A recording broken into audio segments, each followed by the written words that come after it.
Amelia, udah standby nak? Sudah, Ci. Oke. Sudah muncul, Ci? Sudah, sayang.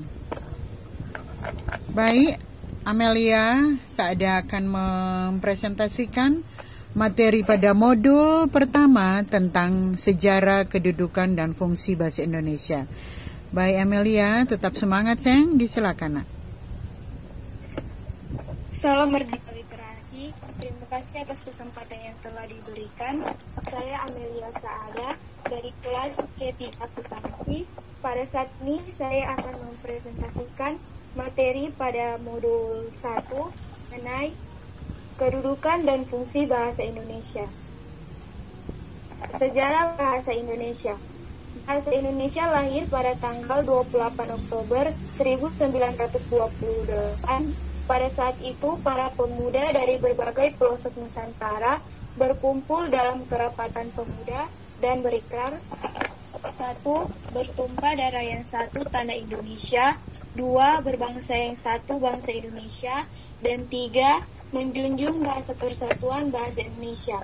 Unsur yang ketiga dari Sumpah Pemuda merupakan pernyataan tekad bahwa bahasa Indonesia merupakan bahasa persatuan bangsa Indonesia. Pada tahun 1928, itulah bahasa Indonesia yang dikukuhkan kedudukannya sebagai bahasa nasional. Bahasa Indonesia dinyatakan kedudukannya sebagai bahasa negara pada tanggal 18 Agustus 1945 karena pada saat itu Undang-Undang Dasar 1945 disahkan sebagai Undang-Undang Dasar Negara Republik Indonesia. Kedudukan dan fungsi bahasa Indonesia. 1. Bahasa persatuan dan bahasa negara.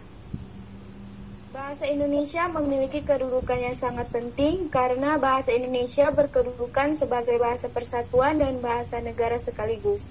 Sebagai bahasa persatuan, bahasa Indonesia mempunyai fungsi sebagai lambang dan identitas nasional, serta alat pemersatu berbagai suku bangsa yang berbeda-beda latar belakang, sosial, budaya, dan bahasanya.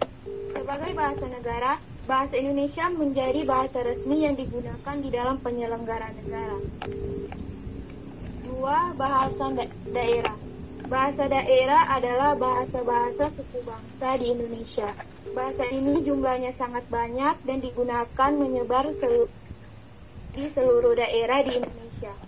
Bahasa daerah berfungsi sebagai lambang kebanggaan dan lambang identitas daerah, alat penghubung di dalam keluarga dan masyarakat daerah, dan sarana pendukung budaya daerah dan bahasa Indonesia. Dalam hubungannya dengan fungsi bahasa Indonesia, bahasa daerah merupakan pendukung bahasa Indonesia, merupakan bahasa pengantar pada tingkat permulaan di sekolah dasar di daerah tertentu untuk memperlancar proses pengajaran, selain merupakan sumber kebahasaan untuk memperkaya bahasa Indonesia. 3. Bahasa asing.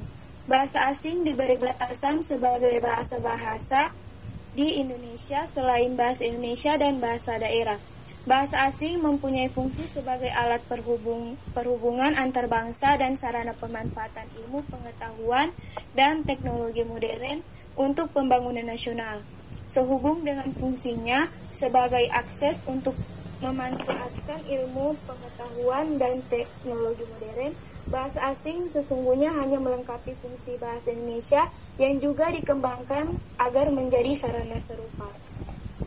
Bahasa Indonesia baku. Bahasa Indonesia tumbuh dan berkembang dalam masyarakat multikultural sehingga bahasa Indonesia mempunyai varian yang sangat banyak, baik varian akibat perbedaan daerah penggunaan maupun varian akibat kelompok sosial penggunanya. Ciri-ciri bahasa Indonesia baku. 1. Memiliki keunggulan wilayah dan waktu penggunaan. 2. Memiliki kemantapan dinamis. 3. Cendekiawan.